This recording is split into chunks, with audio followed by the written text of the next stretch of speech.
அன்பு நான்காமின் உள்ளங்களே, நவராத்திரி பூஜையிலே 4ஆம் நாள் பூஜையாக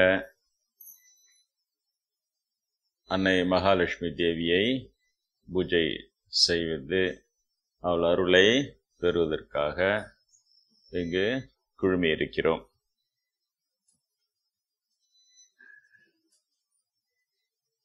உங்களுக்கு தெரிந்ததுதான், நான் பிராமின், அதாவது பிராமணர் இல்லை.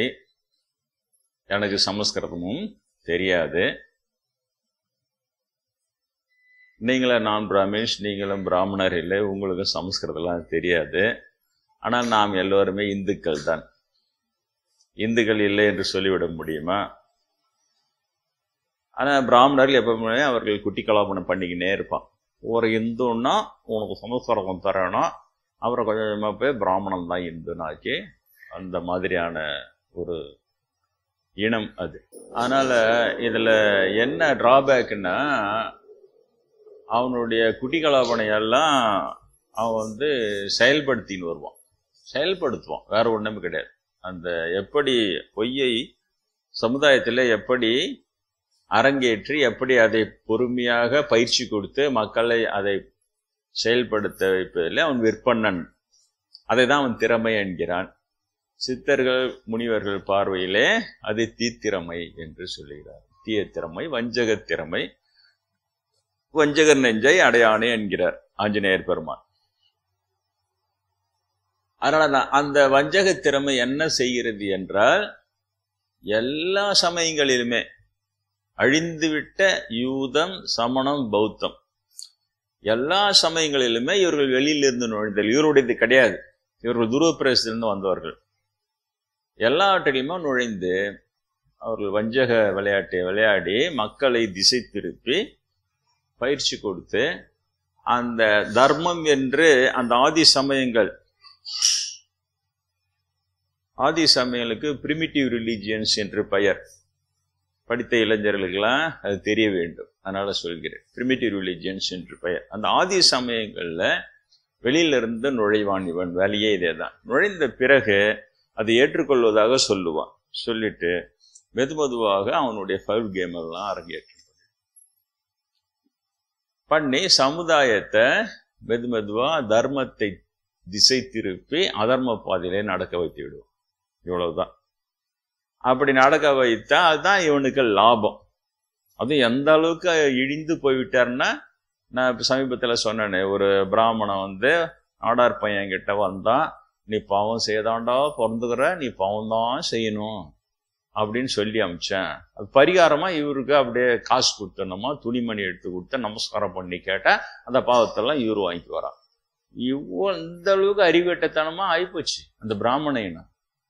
திருத்தலாம் முடியாது, அந்த இனத்தை உண்மை செய்ய முடியாது. போக போக அறிவுள்ள சமுதாயம் விழித்து கொள்ளும். அதனுடைய பார்வையில இந்த பிராமணன் பைத்தியகார கூடாக்கு தன்மையெல்லாம் அவன் பாட்டுன்னு பிராமணர்ல கூட கிண்டல் அடிக்க ஆரம்பிச்சிட்டாங்க. இந்த மாதிரியான இதுவெல்லாம் ஒரு சில பிராமணர்கள் இந்த மாதிரி எல்லாம் பண்றாங்க, இவங்க நம்ம பேரு கெடுக்கிறாங்கன்றான். யாரோ ஒருத்தர் 2 பேர் தான், அவனை பத்தி கவலைப்பட மாட்டான். இதே தான் அந்த யூத சமயத்துல இருந்து ஆரம்பிச்சு இதே தான் அவன் பண்ணின்னு வரான்.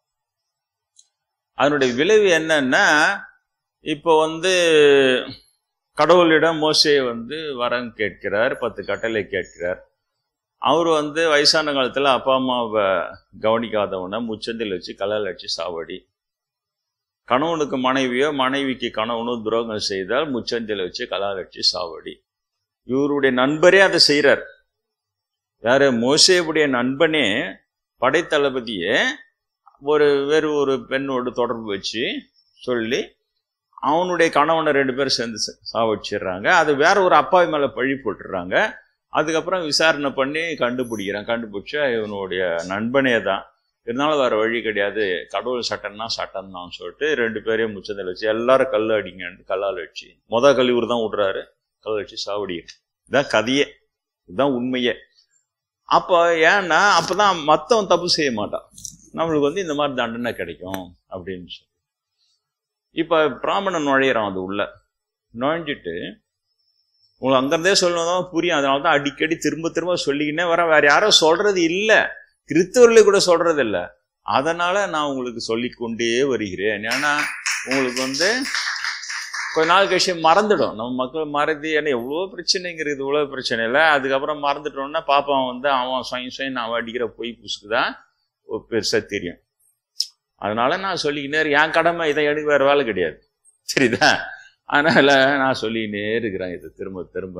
உங்களுக்கு நல்லா ஆழ பதிஞ்சு வச்சு நீங்கள் உண்மைகளை நன்றாக புரிந்து கொண்டீர்கள் என்று நான் எப்போ நினைக்கிறேனோ அப்போ நான் இந்த டாப்பிக்கை தொடங்க வேறு டாபிக் போயிடும். அது வரைக்கும் நான் சொல்லுவேன். ஏன்னா நான் சொற்பொழிவாளன் கிடையாது.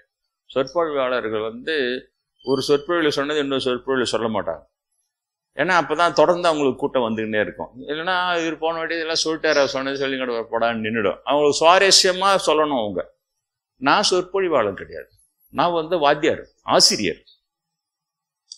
குருநாதர் அதான் சொன்னார், என்னை ஆச்சாரியனே உன்னை நான் ஆச்சாரியனாக உருவாக்கி கொண்டிருக்கிறேன்னு சொன்னார் பிரம்மேந்திரன். இந்த காலத்துல நான்காமினை போய் ஆச்சாரியன்னு சொன்னா ஒத்துப்போனா, பிராமணன் ஒத்துப்போனா. பிராமணன் ஒத்துக்கலன்னு அவன் கூட அவன்கிட்ட மண்டை வித்துட்டு மரமண்டைங்களா கையாளுங்களா இருக்குதுங்களா நான் பிராமின் கும்பல், அது ஒத்துக்குமா? ஒத்துக்காது. இதுல பெரிய அநியாயம்னா பிராமணன் தான் இவங்க ஜாதியை இழிவுபடுத்தி இன்னமும் இழிவுபடுத்தின்னு இருக்கிறான் நாடார் சமூகத்தை.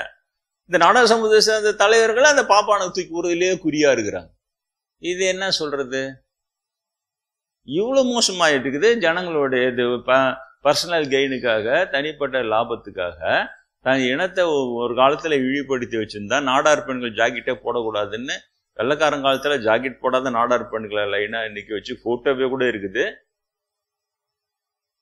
இன்னைக்கு அது கௌரவமான நிலைக்கு வந்த பிறவும் இப்பவும் சொல்றான். இப்ப நான் சொன்னது ஏதோ எப்போ சொன்னது இல்லை, இப்பதான் 2-3 வருஷமா தான் அந்த பாப்பான் அதை சொல்றான் பொதுமேட்டில். அதுல பிராமண சங்கத்துல எல்லாம் கைத்தாட்டுறான் ஆமான்ட்டு. அவ்வளவு இழிவுபடுத்துறானுங்க தன்னுடைய சமுதாயத்தை. இதுங்க அந்த கும்பு அதுவும் கூட சேர்ந்து ஜால்ரா போட்டுக்கின்னு இது என்ன சொல்றது? இதுங்களை பார்த்து தான் அவ்வளவு கேவலமா சொன்னான். நான் எடுத்துக்கிறது அப்படி. இதுங்க இவ்வளவு கேவலமா இருக்கவே அரசியல் லாபத்துக்காக தான் இனத்தை எவ்வளவுனா நீ கேவலப்படுத்திக்கோ பிராமணம் தான் அப்படின்னு தூக்கி விடுறதுங்களேன்ட்டு கூட ஒரு ஆள் அவன் சொல்லியிருப்பான் பொழுது. சரி, திரும்ப இங்க ஒரு நாள் தான் நான் ஆசிரியன். இப்ப ஆச்சாரியன்னு குருநாதர் உருவாக்கி இருக்கிறார். அப்போ துல்லியமாக சரி செய்து கொண்டு வந்தார். இவங்க உன்னை ஆச்சாரியனை உருவாக்கி இருக்கிறேன், நீ பொதுவெளியில மக்களுக்கு நீ சொல்லும் பொழுது உன்னிடம் ஒரு சிறிய தவறு இருந்தா கூட சரி, அது மொத்தமா பளிச்சு வெள்ளையா இருக்கிறதுல ஒரு சின்ன டாட் கூட கருப்பு இருந்தா கூட மக்களுக்கு அது பளிச்சுன்னு தெரிஞ்சிடும். அதனாலதான் அந்த சிறு தவறு கூட இல்லாத அளவுக்கு நான் பார்த்து நான் உன்னை வளர்த்து வருகிறேன்னு சொல்லுகிறார். அதுதான் நான் சும்மா நாங்கிட்டே டயலாக் சொல்லலை. என்னுடைய வெற்றி எல்லாம் பிரம்மேந்திரர் வெற்றி. நான் ஏன் சொல்றேன்னா அவரு பார்த்து தான் வளர்த்து வந்தார். வளர்த்து ஆச்சாரியன்னு சொன்னா இப்ப யாரு நீங்க சொல்லுங்க, நான் பிராமின் ஆச்சாரியன் இன்னைக்கு யாரு இருக்கிறாங்க? பெரிய பெரிய சாமியாரெல்லாம் இருக்கிறாங்களே, அவங்களுக்கு கூட ஆச்சாரியன் யாருன்னா சொல்றாங்களே? கீதாச்சாரியான்னு கிருஷ்ணரை மட்டும் சொல்லிட்டுவானுங்க அப்படியே டபுக்குன்னு. ஏன்னா அவர் செத்துப்பட்டாரு, அவர் இல்லை, அதனால அப்படியே அவங்களுக்கு வரைக்கும். மீதி நான் பிராமின் ஆச்சாரியன் யாரையாவது காட்டு. ஆச்சாரிய ஜாதின்னு ஒண்ணு இருக்குது, அவங்கள ஒன்னா சொல்லிக்கிறாங்க. அவங்க பரவாயில்ல, அவங்க ஓரளவுக்கு பிராமணில் ஏற்று போராடின்னு தான் வராங்க. சங்கராச்சாரியார் எங்க ஜாதி தான், இவங்க பிராமின்ற மாதிரி அவர் திசை திருப்பினு வழக்கு போட்டு வழக்கே நடக்குதுன்னு இருக்குது. அவங்களுக்கு இவனுக்கிட்டே வழக்கெல்லாம் அங்கே உட்காந்துக்கிறல இவனுங்க தானே அது பண்ணு. சரி, அது போட்டப்ப அப்போ அதனால என்னுடைய வேலை என்னன்னா சொற்பொழிவாளன் வேலை இல்லை. என்னுடைய வேலை திரும்ப திரும்ப சொல்லி உங்களுக்கு சரியாக புரிய வைக்க வேண்டிய வேலை. புரிந்து விட்டால் நீங்க அது பண்ண சொல்ல மாட்டீங்க. அப்புறம் உங்க மூலமாக பாதி பேராவது நீங்க மற்றவங்களுக்கு எடுத்து சொல்லுவீங்க, இதுதான் உண்மை இதுதான் உண்மை அப்படின்னு பொறுமையா நீங்க மற்றவங்களுக்கு எடுத்து சொல்லுவீங்க. ஏன்னா இவன் 2000 வருஷத்து கெடுதி, பாப்பார கெடுதி. அது சும்மா 2000 நாள் பாடம் எடுத்து கூட அதை உடைக்க முடியாது. உண்மை அது வலிமைப்படுத்தி வச்சுக்கிறான் தன்னுடைய அறியாமை. எதுவும் அந்த பாப்பார பொம்பளைங்க கத்துத்துங்க பத்தியா நாயோ பேயோ அப்படியா எப்படியா, இதுதான் சமயம் வளர்க்கறதான். நான் ஒண்ணு அந்த அளவு கூட இந்த அவங்களுடைய குருவா இருக்கிறவனுங்க அந்த அளவு கூட அதுங்களை புத்தி சொல்லி வளர்க்கல. இந்த நிலையில இருக்கிறவங்கள இதே பிரம்மேந்திரர் பிராமணர் தான். என்னை பத்தி யாரா தவறா பேசும்போது அவர் கிளாஸ்ல கண்டிப்பாரு, அவரை போய் தொடக்கூடாது, சீண்டக்கூடாது, உங்களை அவர் எதுவும் டிஸ்டர்ப் பண்ணல. உதாரணம் சொல்லுவாரு, டிரான்ஸ்ஃபார்மர் பாக்குறதுக்கு அப்படியே இருக்கும் சாதாரணமா தான், ஆனா போய் தொட்டா ஊருக்கே அது வெளிச்சம் கொடுக்குறது அதுதான் எலக்ட்ரிசிட்டி. அது சும்மா இருக்குது, நீ போய் தொட்டா தூக்கி வச்சுட்டோம். அது மாதிரி அவரு அந்த மாதிரியா நீங்க போய் அனாவசியமா நீங்க கமெண்ட் அடிக்கிற அளவுக்கு அவர் இல்லை சொல்லுவார். அதுவும் தேர்னதுக்கு அப்புறம் தான் சொன்னார் சொல்லுவார், இதெல்லாம் முன்னாடி சொல்ல மாட்டார். சொல்லிட்டாரு, நீ நான் சொல்லிவிட பயிற்சி வச்சு தேரு, நீ எதுக்காக வந்தியா அதை எட்டி பிடி, அப்புறம் நான் உனக்கு சப்போர்ட் பண்றேன். அதே மாதிரி ஞானானுபூதி எட்டி பிடிச்ச பிறகுதான் எனக்கு சப்போர்ட் பண்ணி பேச ஆரம்பிச்சார். அது வரை எதுவும் கண்டுக்க மாட்டார், பயிற்சியா எடுத்துக்கோன்ட்டு சொல்லுவார். அந்த டாலரன்ஸ்ன்றத பயிற்சியா எடுத்துக்கோ, அவ்வளவுதான். நானும் அதுதான் எடுத்துக்கினேன். எந்த இதுவும் நான் கம்ப்ளைண்ட் பண்ணதும் கிடையாது, அந்த மாதிரி இது பண்ணதும் கிடையாது. சரி, அது போட்டோம். அப்போ உங்களுக்கு நான் புரிய வைக்க வேண்டும். அப்போ இவனுக்கு வேலையே அதில் நுழைய வேண்டியது. இந்த அளவுக்கு கடுமையான தண்டிச்சாதான் அவன் ஒழுங்கா இருப்பான் சொல்லிட்டு அவர் தண்டனையெல்லாம் நிறைவேற்றினே வர்றாரு. அந்த வெளியிலேருந்து பாப்பா நுழையிறாங்க. நுழைஞ்சு அந்த 10 கடலை உடமான்றாங்க. முதல்ல அவங்க, நீங்க யார் வெளியிலேருந்து வந்துடுறீங்க உடமான்றாங்க. டபால் கடவுள் பேர்ல பழி போட்டு கடவுள் தான் எங்களை அமிச்சாருன்ட்டான். ஸ்பான்டேனியஸா புழுவான் பாப்பான். அந்த ஸ்பான்டேனியஸ் புழுவான் பாப்பான் தான். நானும் கமல்சாமி தான் போனோம் அங்கே கும்பகோணத்துக்கு. அங்கே ஒரு பிராமின் வந்து அந்த பாகவதபுரம் நிலத்தை பற்றிலாம் பேசினது டக்குன்னு அந்த திருவிசநல்லூர் கிணத்துல கங்கை பொங்கறத என்கிட்ட எடுத்து சொல்கிறாப்புல. நாங்கள் பிரம்மேந்தர்கிட்ட இருந்து வரோன்றதும் அவர் எழுதியிருந்தா படித்து வச்சுக்கணுன்றதும் அவனுக்கு அது தெரியாது. எல்லாத்தையும் சொல்லிட்டு கடைசியில் அந்த பாப்பனும் கொடுமைப்படுத்துறானுங்க திருவிசநல்லூர் ஐயாவால். இன்னைக்கே கங்கை வந்து இன்னைக்கே இதில் நீ குளிக்கணும்னு, அப்போதான் உன்னோட அமாவாசை தர்ப்பணம் நாங்கள் வந்து சாப்பிடுவோன்றானுங்க.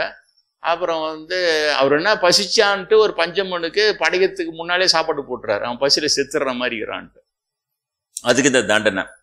அப்போ அவர் பிரம்மேந்திரர்கிட்ட வந்து வேண்டுறாரு, நீ தான் அதுக்கு வழி செய்யணும்னு. பிரம்மேந்திரர் வந்து தொங்க தரங்கே கங்கேன்னு பாடுறாரு. நீங்க பார்க்கலாம், பாலமுரளிகிருஷ்ணன் அழகா பாடியிருப்பாரு. தொங்க தரங்கே கங்கே அப்படின்னு ஒரு நல்லா இருக்கும் பாட்டு. அந்த பாட்டை பாடுறாரு. பாடின உடனே அந்த கிணத்துல கங்கை, இவங்க சொல்ற அந்த கங்கை ஏதோ ஊத்து புடின்னு வருதுரா பாப்பானே இது பண்ண முடியும். உடனே அந்த கங்கை ஆத்துல இருக்கிற முதலில இருந்து பெரிய பெரிய மீன்ல இருந்து வருது. அதுல ஐயோயோ கங்கை தண்ணி தானோன்னா அப்பவே அவர் அதுல குளிச்சுட்டு, சரி நான் கங்கையில குளிச்சுட்டேன், இப்ப தர்ப்பணம் இது பண்றாரு. இப்ப அந்த கதையை இவர் எங்ககிட்ட சொல்றாரு. பண்ணோடனே அவரு என்ன நினைச்சாரு தெரியல. அவரு கமல்சாமி வெள்ளையா இருக்கவே நான் என்னையும் கருப்பு பாப்பான்னு நினைச்சிட்டாரு போகுது. அதனால நான் பிராமின் வாங்க போறான்னு கேள்விப்பட்டான் அதை அப்படின்னு சொல்றாப்புல. அடுத்து இந்த கதையெல்லாம் சொல்லி கடைசியில் என்ன முடிகிறாருன்னா, நாங்க அப்படியே பார்த்துருந்தோமா சாதாரணமா, இது குருநாதர் அவருடைய ஒரு ஞானியின் வாழ்க்கையில இது எழுதியிருக்கிறாரு, நாங்கள படிச்சிருக்கிறோம். என்ன சொல்றான், டகால் கட்சியில ஒரு அடி அடிச்சாம் பாரு. கட்சியில பார்த்தா அப்படி சோதனை வச்சவா யாருன்னா பிரம்மா விஷ்ணு சிவம் மும்மூர்த்தி தான் அப்படி வந்திருக்கா அப்படின்னு சார் சொத்திட்டான். அப்போதான் புரியுதா, ஒரு சாதாரண கிராமத்துல வர பாப்பானே அந்த பிராமண கட்டவன் நம்மளுக்கு பதிஞ்சிட போதான். அதனால அந்த கெடி செஞ்ச பிராமணன் எல்லாம் மும்மூர்த்தி ஆக்கிட்டேன். அதை வச்சுதான் நான் இதை கண்டுபிடிச்சேன். ஆகா, பிரம்மா புலி இருக்க மாட்டாரா, பாப்பாவும் புலிவி பிரம்மா மேல போட்டான் பழிய. திருவண்ணாமலையில கெஸ் பண்ணி கரெக்டா சொன்னேன். ஆமான்னு அன்றைக்கு பிரம்மதேவன் வந்து ஆசீர்வாதம் பண்ண. இப்ப புரியுதா? நீ கூட சரி சாமி பூமியெல்லாம் கும்பிடுங்க, ஆனா பெரிய புண்ணியம் எதுன்னா பாப்பார பாவத்தை உடச்சி பேசணும், கரெக்டா இருக்கணும். அது கரெக்டா உடச்சி பேசணும்னா பெரிய புண்ணியம்னு நான் அதுதான் கண்டுபிடிச்சேன். புரியுதா? அந்த மாதிரி பெரிய விஷயம்.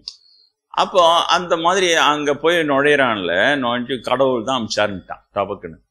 அதுக்கப்புறம் என்ன சொல்லிட்டான், அந்த புத்தகத்தில் கை வைக்க போனான். இங்க நம்ம இதெல்லாம் விட்டாங்க, ஏமாந்து போய் கீதையில போய் கிருஷ்ணர் எல்லாம் சொல்லிவிட்டான். 4 ஜாதியா நானே படிச்சான் அப்படின்னு கிருஷ்ணரே சொல்லிட்டாரு. கிருஷ்ணரே சொல்லிட்டாருன்னுவான். அதுவும் சொல்றதா அதெல்லாம் சொல்லிவிட்டான். அங்க உடல் அவங்க புத்தாலே உடல். அதனால இவன் டால்முட்னு தனியா புஸ்தகம் எழுதுறான். தனியா புஸ்தகம் எழுதி டால்முட் பால தத்துணுன்னு தான் ஆரம்பிப்பான். அதை அப்போ டால்முட் இது மாதிரி பண்ணணும் அப்படிங்கிறது அவங்களுக்கு கடவுள் கத்து கொடுத்தான்னு சொல்லிடுவான். அதுக்கப்புறம் தான் என்ன பண்ணான், மெதுவா நாளாகணும் இல்ல 400 வருஷம். அந்த 400 வருஷத்து பாப்பர புழுவு ஒரு புழுவா சேர்த்துக்கினே வருவான். சேர்த்து அவங்களுக்கு வரைக்கும் காப்பிட்டே ஆச்சாரியா ஒத்துன்ட்டார். ஆச்சாரியா ஒத்து அப்படியே வச்சுக்கோ. அப்புறம் பார்த்தா சிறுமிகளை கற்பழிச்சுன்னுக்கிற வேலையை அங்கே பண்ணியிருக்கிறாங்க. இப்போ ராஜா கிட்ட மாட்டிக்கணுன்னா இந்த வார எங்களுக்கு டால்முட்ல அவங்களை கடவுளையே உத்தரவு கொடுத்துறாரு. நீ வந்து சிறுமிய கற்பாட்சிகளாம் உனக்கு பாவமே சராதன்ட்டார் அப்படின்ட்டான். முடிச்சேன். அது 2 பாவம். ஒன்று வந்து என்னன்னா பாப்பார பாவம் செஞ்சுட்டு அதையெல்லாம் கடவுளால் அங்கீகரிக்கப்பட்ட பாவங்களா மாத்திப்பான். சாஸ்திரத்துல போய் ஏற்றி அவனுக்குன்னு அவங்க குருமாரில் ஏற்படுத்தி அவங்கள ஒத்துக்க வச்சு பெரிய டிராமா காட்டி கொண்டு வந்துடுவான். அப்ப அந்த அரசன் வந்து நெறி பிழறுகிறான். ஏன்னா சிறுமி இன்னைக்கு நடக்குது. அது எல்லாமே போக்சோ சட்டம் இப்பதான் கொண்டு வரான். அப்ப இந்த போக்சோ சட்டத்துல கைது பண்ணி அவனை தண்டிக்க வேண்டிய அரசன் டால்முடில் இருக்கவே அவங்கள கடவுளே உதவுறான்னா அவன் பயந்துக்குன்னு அவன் வீட்டு பொண்டாட்டிக்கிட்ட போய் வச்சுடுவான். அவங்கள என்ன பண்ணனா பிரம்மகாத்தியம் வந்து புச்சேன்னு பிடிச்சிக்குவோம். இன்னொன்னு அது என்ன பண்ணும், ராஜாவா ராணியா இருந்தான்னா யாரா இருந்தான்னா அடியே அல்வையார் பிறவி பெண் பிறவியில நான் எழுதின ஒரு வரி என்ன தெரியுமா உங்களுக்கு? தையல் சொல் கேளேல், பொம்பளை பேச்சை கேட்காத. புரியுதா? பெண்கள் நல்லவங்க தான், அவங்க தான் வளர்க்குறாங்க, எல்லாம் பண்றாங்க. ஆனா அறிவுன்றத அவங்க பயம்ன்றத வந்து அதை காணடிச்சிடும். அதனால பாப்பான் சரியா போய் அவங்கள பயமுறுத்திடும். பயமுறுத்தினா அவங்க ஒன்று ராஜா கிட்ட நோயின்னு என்னதுக்கு அவன் பண்ணின்னு போறானுங்க. அதை கடவுள் தான் கூட என்னத்துக்கு அதில் போய் அவன் வாயில யானம் பண்ணிப்பானா, அவன் உன்னை சாப்பம் விடுவான், பிரம்மகத்தை பிடிச்சிக்குவான், என்னத்துக்கு அதை அப்படியே விட்டுருங்கன்னா ராஜா விட்டுருவான். இவ்வளவுதான். அந்த அரசன் நெறி பிறழ்கிறான. அப்ப தெய்வமும் அரசு என்று சொல்லப்படுகிற மாரல் கவர்மெண்ட்டும் அவனை காப்பாத்தாது. ஏன்னா கொஞ்சம் கொஞ்சமா பாப்பராட்டி எழுத்தி எல்லாம் டிக் அடிக்க வச்சு அவனுக்கு தண்டனையே கொடுக்காம பார்த்துக்கணுன்னு முதல்ல அவன் காலி. புரியுதா? முதல்ல அவன் அவுட்டு. இது கெடுதி, பாப்பம் செய்யற கெடுதி. அவனுக்கு எல்லாத்தையுமே சாங்ஷன் பண்ணிப்பான். அவன் ஜாதிக்காரன் என்ன அட்டூழியம் பண்றானோ, என்ன போகணும், நம்மவா இவ்வளோ பாடுபட்டு இந்த சமயத்தை வளர்க்குறோம், பெரியவாதான் பார்த்து நம்மவாக்காக ஏதாவது சாஸ்திரத்துல சேர்த்து கொடுக்கணும். ரைட்டுப்பா, மீதி பேர் எல்லாம் கற்பாயிஷா அவனை கணதன்மா வெட்டி போட்டோம்னா பாப்பான் கற்பாயிஷா மட்டும் அவனுக்கு முடியில கொஞ்சோண்டு வெட்டிட்டு ஊரை விட்டு ஒதுக்கி வச்சிடணுமா. இவரு காஞ்சி பெரியவர்லாம் அதுக்கு ரைட்.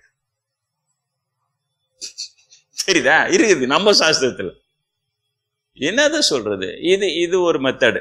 இவங்க இது நான் சொல்றது எல்லாமே நீங்க அப்படியே யூத சமயம் இயேசுவை கொண்டுட்டு அவனுக்கு இங்க வந்து பூந்து சமணம் பௌத்தம் அது மாத்திடுவானுங்க. இயேசு கொள்றதுக்கு முன்னோலியே இங்க நாங்க வந்துட்டோன்னுவானுங்க. அதான் பிரிஞ்சு வருவானுங்க. நேராக வந்தவங்க கொஞ்சம் பேர், அங்க போய் கொண்டுட்டு வந்தவங்க கொஞ்சம் பேர். இப்படி இருக்கும்.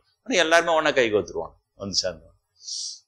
அப்புறம் வந்து இது இந்த மாதிரி நீங்க இது அப்படியே சமண சமயம் பௌத்த சமயம் இங்க வந்து அப்புறம் இப்ப இருக்கிற இந்து சமயம் எல்லாத்துக்கும் அப்ளை பண்ணுங்க. நான் சொன்னதை ஒன்னுத்துக்கு சொல்றதே தான். இவனுக்கு கேம் ஒரே விதமான கேம் தான் இவனுக்கு. முதல்ல கடவுள் பிரதிநிதியா தன்னை சொல்லிப்பானுங்க. இப்ப பாரு அந்த இதுவெல்லாம் திருடிப்பானுங்க. அங்க வந்து ரபீஸ்ன்ற வார்த்தை அதை திருடினானுங்க. இங்க பிராமணன்ற வார்த்தை, அந்த வார்த்தை பிராமண பொதுச்சொல், உயர்வான சொல், அது உயர்ந்தவர்களை குறிக்கிற பொதுச்சொல். திருடினானுங்க. திருடி பிராமணன்னா ஜாதின்னு ஆகிட்டானு. இந்த வேலையை செய்வானுங்க சர்வசாரமா. திருடிட்டோம்னா அந்த தகுதியில ஒரு பிராமணன் உயர்வானவன் அவன் எந்த ஜாதியா ஒன்னா இருக்கலாம். அப்பெல்லாம் இந்த ஜாதி இவனுக்கு இப்படி பண்ணுவான்னு யாரும் எதிர்பார்க்கவே இல்லை. அதனால அவங்க பொதுவா அதை வரையறுத்துட்டு போயிட்டாங்க. பாப்போம் உள்ள நுழைவா கேம் ஆடுவான்றதை யாருமே எதிர்பார்க்கல. உடனே உள்ள நுழைஞ்சு அதெல்லாம் தானே. அப்ப ஒரு பிராமணன் உயர்ந்தவன் அவனுக்கு மனசால கூட கெடுதி நினைக்கூடாது இருந்துன்னா பிராமணர்களுக்கு மனசால கொடுக்க நினைக்கூடாது. இதெல்லாம் ஒரு பக்கம் புலிவினே இருப்பாங்க. அதெல்லாம் குணபாடிகள் எல்லாம் மகான்கள், அவளெல்லாம் பொய் சொல்ல மாட்டான். ஒருத்தன் அந்த பக்கம் அச்சின்னேகிறான், இன்னொருத்தன் வந்து என்னது சனாதனத்தை கடைப்பிடிக்கிறவோ தப்பு செய்ய மாட்டோளி இன்னொருத்தன். புரியுதா? இன்னொரு பக்கம் இன்னொருத்தன் வந்து பிராமணோட தப்பா பீசணும், அவளுக்கு ஆயுசு குறையும். திட்டினார பெரியாரு 96 வயசுக்கு மேல இருந்துட்டு போனாரு. என்னதான் அவ்வளோ மாட்டேன் என்னங்க அவனுக்கு ஜனங்களையும் அவ்வளவு முட்டாளாக்குவானு. இதே வேலைதான் அங்க இருந்து. ஸோ இது எல்லாமே இங்க இப்ப இருக்கிற பிராமணன் பண்ற எல்லா கலாட்டாவும் அப்படியே அங்கேயும் அப்ளை பண்ணுங்க. அழிந்து விட்ட பௌத்த சமயம், அழிந்து விட்ட சமண சமயம், அழிந்து விட்ட யூத சமயம். சேம் பேட்டர்ன் ஆஃப் கேம் இவன்கள். அடுத்தது இந்த ஒண்ணு பண்ணுவானுங்க. சாஸ்திரத்துல பொய்யை ஏற்றி தன்னை கடவுள் வந்து இவங்களை வசதியா படிச்சுட்டாலும் அங்க என்ன புழுவானுங்கன்னா அந்த தோறால இருக்கிற உண்மைகள்லாம் உங்களுக்கு புரிஞ்சுக்க முடியாது. அவன் தான் ஆதி சமயத்தின அவன் தான் அவங்க கும்பல்ல இருந்தா எழுந்து வந்து ஒருத்தனும் ஒண்ணு நிலை நிறுத்திட்டு போறான் கடவுளுடைய பெருமையை. கிங் டேவிட்ல இருந்து என்ன எலிஜா நிறைய பேரு இங்க எப்படி 63 நாயன்மார்கள் மாதிரி அங்கேயும் அவங்க ஆதிசமய மக்கள் எழுந்து வந்ததான் அவங்க நிலைநிறுத்திட்டு போறாங்க. இவன் என்ன புழுறா உங்களுக்கு தோரால் அதை பத்தியான தகவல் குறிப்பு இருக்குது இல்ல, தோரால் அதெல்லாம் மோசேவனுடைய வாழ்க்கையில தான் 10 கட்டளைலாம் இருக்குது. உங்களுக்கு தோரால இருக்கிற உண்மைகள்லாம் உங்களால புரிஞ்சிக்க முடியாதுன்னு உங்களுக்கு அதை எடுத்து சொல்லி உங்களுக்கு புரிய வைக்கிறதுக்காக கடவுள் எங்களை அமிச்சாரு வெளியில இருந்து. இப்படி புழுவாங்க சார். அதனாலதான் நான் சொல்லுவேன், பாப்பாம் புழுவுக்கும் நம்பாளுங்க புழுவுக்கும் வித்தியாசங்குது. நம்பாளுங்க புழு தெரியாம புழுவி 8 நாள்ல மாட்டிக்குவோம், கெட்டிக்காரம் பொய்யும் பொருட்டை 8 நாள்ல தெரிஞ்சிடும்ன்றது பழமொழி வந்தது நம்பால வச்சுதான். ஆனா பாப்பானுக்காக என்ன வார்த்தை வந்ததுன்னா கடைஞ்செடுத்த புழுவன் வந்தது பாரு. அப்புறம் தமிழ்ல கடைஞ்செடுத்த புழுவன்றது பாப்பானுக்கு தான். ஏன்னா நல்லா கடைஞ்செடுத்து இப்படி புழுவுனா ஜனங்களை ஏத்துக்க வச்சு நல்லா ஏமாத்தலாம். 1000 ஆண்டு நின்று ஏமாத்தம் சார் பாப்பான் புழுவை. அப்ப கடைஞ்செடுத்த புழுவன்றதுக்கும் சாதா புழுவனும் வித்தியாசம் தெரியுது அவங்களுக்கு. கெட்டிக்காரம் புழுவை கடைஞ்செடுத்த புழு வித்தியாசம். கெட்டிக்காரம் புழுவை 8 நாள்ல தான் மாட்டிக்கும் நம்ம ஆளுங்க. புளி விட்டு தப்பிச்சவன் நம்ம ஆளுங்க நீ யாருமே காட்டவே முடியாது. யாருக்குமே தெரியாது நினைச்சு புழுவான். அவன் பொண்டாட்டியா ஊரு பூரா யாருக்கும் சொல்லாத அதே ஊர் பூரா சொல்லிடும். நம்ம ஆளுங்க விஷயம். அவன் அப்படி கிடையாது. நல்லா முதல்ல 4 ஜாதியா நானே பச்சான்னு வர்ணாசிரம புழுவை உரக்குத்துவான். கீதையில உரக்குத்தி அப்படியே வச்சுப்பான், யாருக்கும் காட்ட மாட்டான். சமஸ்கிருதம் யாரும் சொல்லி தரப்படாது. எனக்கு இன்னொன்னு கூட புரியல, சமஸ்கிருதம் சூதரவா காதல பட்டா அவங்க காதல ஏத்த காய்ச்சி ஊத்தணும் பாவம் சேருன்னு சொல்லி இவ்வளவு நாள் வச்சிருந்தான். இப்ப பார்த்தா எஸ்சி காஸ்ட் கட்சி தலைவர் ஒருத்தரே அவர் ஏதோ ஒரு என்னமோ பண்றாரு, இந்த நவராத்திரி பூஜையோ எது பிள்ளையார் பூஜை எதோ போறாரு, அவருக்கு பிராமணம் அதுக்கு பூஜை பண்ணி ஒரு பிரசாதம் கொடுக்குறாரு. இப்ப காதுல ஊழுது அந்த சமஸ்கிருதம். இப்ப ஈயங்காய்ச்சி ஊத்த பாவம் சேராதா? அப்ப இவங்களுக்கு கேட்கலப்பாரு. அதனால தான் சொல்ற தலைவர்கள்லாம் நம்பாதீங்க. அவங்க வேற ஏதோ பர்சனல் கெயினுக்காக பண்றது டான்ஸ். அது அறிவு உள்ளவன் கேட்கணும்ல. ஏன்டா அப்போ இல்லையா உன் ஜாதிகாரனை வச்சு பூஜை போட்டு உன் சொந்த தாய்மொழியில தமிழ்ல பூஜை பண்ணி காட்டினிருந்தா கூட உனக்கு ஓகேன்னு சொல்லலாம். என்னதான் இவங்க புரியல. இவங்க ஒரு தலைவரா, இவங்களை பின்பற்றுகிற ஒரு கூட்டமா, அந்த கூட்டத்துக்கு தலையா இவங்க தான் அப்படியே தலைமை ஏற்றி வழி நடத்தியும் போறாங்க. ஏற்று போய் பாப்பாங்க கிட்ட போய் முட்டி அவங்க கிட்ட அடிமை ஆக்கி விட்டு போ. அதெல்லாம் சும்மா என்ன அந்த இதுவெல்லாம் அதெல்லாம் எதுவுமே இந்த தலைவர் இளைவருங்கன்றத எல்லாமே ஒரு ஃபேக் ட்ராமா. அதெல்லாம் ஞாபகம் வச்சுங்க. அது எதுக்கிட்டலாம் போகாதீங்க. அரசியலுக்காக என்ன ஒன்னா எதையாவது பண்ணி நடக்கும். அப்ப அந்த கிருஷ்ணர் வாயில பொய் சொல்றோன்னா அதான் உரக்குது. அப்புறம் ஊற வச்சான். ஊற வச்சிட்டோன்னா இன்னைக்கு அதை கடைஞ்செடுத்த புழுவன் அதை கடையிறான். கடைஞ்சோடனே பெரியவாங்களா நியமிச்சு அவங்க புஸ்தகமா எழுதுறதும் பிரசங்கமா பண்றதும் சொற்பொழிவா கொடுக்கறதும் கதா காலட்சேபமா பண்ணுறதும் கீர்த்தன ஆரம்பத்திலே ராமாயணத்திலே ஆரம்பிச்சு எல்லாம் இதுதான் கடைஞ்சு எடுக்கிறது. புழுவை உரக்குத்திட்டு அப்புறம் கடைஞ்சு எடுத்து இந்த வெண்ணெய் வச்சுக்கோ, இந்த வச்சுக்கோ, தவிர வேற அவரும் கஷ்டப்படாது. இவன் கண்ணு எதிர்க்கையா நந்தனாரு ஜோதியில கலந்து போவாரு. இவன் கண்ணு எதிர்க்கையே யாழ்ப்பாண நாயனாரா ஆவாரு. இவனுக்கு கண்ணு எதிர்க்கே திருமழிசை ஆழ்வார் சித்து விளையாடுவார். காது குறும்பு எடுத்து போடுறாரு, இரும்பு தங்கமா மாறுது. அவ்வளவு கிரேட்டா இருக்கிறாரு அவரு. இவனுக்கு கண்ணு எதிர் சமயத்துல திருக்கட்சி நம்பிகள் யாகம் செஞ்சு அவர் கையால பிரசாதம் கொடுக்குறாரு. அதை வாங்கி சாப்பிட்டு பிள்ளை இல்லைன்னு சொல்றாங்க. அதை வாங்கி சாப்பிட்டு அவங்களுக்கு ராமானுஜாச்சாரியார் பிறகுறாரு. என்னது இதெல்லாம் கண்டுக்க மாட்டா. சபரி மலைன்னு எஸ்சி காஸ்ட், அவங்க ஷெட்யூல் ட்ரைபல் காஸ்ட். சபரி பேர்லயே சபரி மலை இருக்குது. அந்த சபரி அன்னை எச்சில் கனி கடிச்சு கொடுக்குறான். அதை வாங்கி ராமர் சாப்பிட்டாருன்னு இருக்குது. அதை இவங்களால மாத்த முடியல. கண்ணெருக எல்லாம் நடந்துக்கிட்டே இருந்தா கூட அப்பவும் திரும்ப அதை பத்தியே பேசாம இந்த பாப்பா இருப்பாங்க அவரை வரவணம் வசதி பிராமணம் வசதின்னு போய் புசுக்கு அடிச்சுக்கினே இருக்கு. என்னது சொல்றது? இதுதான் அதை கடைஞ்சு எடுத்தா போய் அங்க எல்லா சமயத்திலையும் இதான் செய்வான். உரக்குத்திடுவான் பொய்ய. அப்புறம் கடைஞ்சு எடுத்து பேசி பண்டித சிகாமணி அவங்க இவனு அன்பான்னு அவனுக்கு இது கொடுத்து அதை ஸ்ட்ராங் பண்ணிடுவான். இப்போ நம்ம இதில் ஸ்ட்ராங் பண்ணிட்டான் இல்லையா, ஜாதியை வச்சு எதுவாக இருந்தாலும் ஒரு பிராமணனை வச்சு. அது இவ்வளோ அநியாயம். எந்த ஜாதியை இழிவுபடுத்தினானோ அந்த ஜாதிக்காரங்களே அவனை கூப்பிட்டு எல்லாத்தையும் பண்றது. இப்போ அவ்வளவு மோசமானது நம்ம ஜனங்க, கொஞ்சமாவது தெரியணும்ல. அதனால நீங்க அதையே தான் அங்கேயும் செய்யறான்.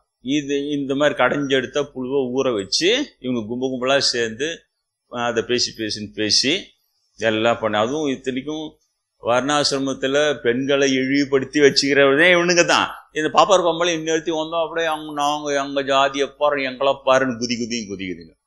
கல்யாணம் விட்டு வெளில கூட வரக்கூடாது, பால்ய விவாகம் பண்ணிடுவாங்க. வீட்டுக்காரர் சின்ன வயசுல செத்துட்டா அவளை மொட்டை அடிச்சு மொட்டை பாப்பாத்தி ஆக்கி வச்சிருந்தானுங்க. என்னென்ன நான் எதிர் கண்ணில் படக்கூடாது, மொட்டை பாத்தி எதிர்க்கு வந்தா ஒரு காரியம் வரப்படாத. அவங்க இந்திரா காந்தி அம்மையார் வந்து பார்ப்பாங்களாம் இவரை, காஞ்சி பெரியவரை. அவங்க விதவையா பார்த்தா அபச குணம்னு சொல்லிட்டு அவங்கள பார்க்க மாட்டாராம். இந்த பக்கம் திரும்பி உட்காந்து அவங்க அசிஸ்டன்ட் மூலமாகத்தான் பேசுவாராம். ஏன்னா விதவையை பார்த்தா பார்க்கக்கூடாதுன்னு இருக்குதான் சாஸ்திரத்துல. அவங்களுக்கு வந்து அவங்க விதையை பார்த்து அபச குணமா. இது எப்படி இருக்கியா அந்த அவமானம் சகிச்சுன்னு அவங்க வந்து பார்த்துன்னு போய்கிறாங்க. இது என்ன சொல்றது, என்ன சொல்ற இந்த மாதிரி கொஞ்சம் நஞ்சம் இல்லை. அப்ப இந்த பாப்பார பழைய அட்டியொழித்துல புதுசா வரோம் பேச மாட்டாங்க சார். அதை தான் அழகா யூஸ் பண்ணுவோம். அதை நம்ம ஆளுங்களை இந்த மறதி அதிகம். அதனால இந்த பழைய அநியாயம் இதெல்லாம் பாப்பார பழைய அநியாயம் அதெல்லாம் கொஞ்சம் பேசுங்க. இனிமேல் அதெல்லாம் கொஞ்சம் எடுத்து சொல்லிக்கினே இருக்கும் உங்க தலைமுறைக்கு. இல்லைன்னா நம்ம தலைமுறை நம்மள ஏமாத்துறோம்னு அர்த்தம். தெரிஞ்சாதான் எச்சரிக்கையா இருப்பாங்க நம்ம ஜனங்க. எனக்கு 50-60 வயசுலதான் தெரியுது கேரளாவில் இந்த மாதிரி சத்திரிய பெண்களுக்கு கல்யாணம் பண்ணிக்கினா முதல்வர் பிராமணங்களோட வச்சுக்கணும்னு ராஜா ராணியை எல்லாமே ஃபர்ஸ்ட் நைட்லயே ரேப் பண்ணிக்கிறானுங்க. பார்ப்பாங்க அவங்களோட சமூகத்தோட. பத்தியா எவ்வளவு பெரிய டேலண்ட், பத்தியா இது ஒரு திறமன்றானு. ரொம்ப மோசம். அதெல்லாம் பாப்பாடை பார்த்தா நம்ம வந்து மேல பயப்படணும்.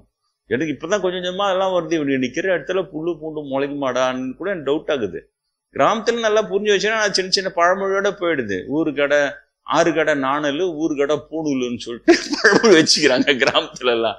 ஒரு ஊர் கடைன்னா பூணூல்காரன் வந்தா போதான் ஊர் கட்டி போடுவாங்க. ஆனா நீங்களா அவனுக்கு தான் எஜுகேட்டட் பீப்புளுக்கு வந்து அவங்க சொல்றதுதான், அவங்க எழுதுறதுதான், ஆன்மீக புஸ்தகன்ற பேர்ல அவங்கள விட்டு எழுதி உங்களுக்கு தலையில கட்டுறதுதான் இப்படியே இருக்குது. இது முதல் கெடுதி.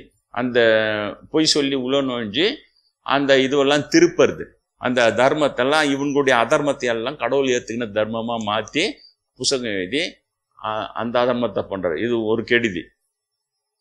2வது கெடுதி பரிகார பூஜை. சார் எங்கேயுமே பரிகார பூஜை இருக்காது. மோசேனுடைய 10 கட்டளையில பரிகாரம் கிடையாது. அவன் மனைவிக்கு நான் தான் சொன்னேன், இப்ப சொல்லுவதெல்லாம் உண்மையில போனா உனக்கு துரோகம் பண்ணிட்டான், மனைவிக்கு துரோகம் பண்ணி சொல்லுவதெல்லாம் உண்மையில போய் நீ அப்படியே உண்மையை சொல்லிட்டீங்கன்னா போதும். அவங்க உடனே இன்ஸ்டன்ட் பாவ மன்னிப்பு கொடுத்து புனித நீர் கழிச்சு அவங்கள புனிதமாக்கி இனிமேல் போங்க, நீ பேச தப்பா நீ நினச்சோட போகக்கூடாது, நீ செஞ்ச தப்பா நினச்சோட போட நடு ஒன்றா இருங்க போங்க அப்படின்னு நினச்சி விட்டுறாங்க. சார் செம்மடா இது. அந்த காலத்துல டிவிலாம் வந்து இப்படி ஃபெசிலிட்டிஸ் இருந்திருக்கலாம். மோசே காலத்துல வந்து அவர் இந்த தாண்டனே கொடுத்துருக்க மாட்டார். 10 கட்டில ஒரு 11வது கட்டலையா போய் சொல்லதான உண்மை போய் பாவணி வாங்கின்னு போய் ஒன்னா இருங்க போங்க 11வது கட்டலையா வந்துட்டு இருக்கோம்.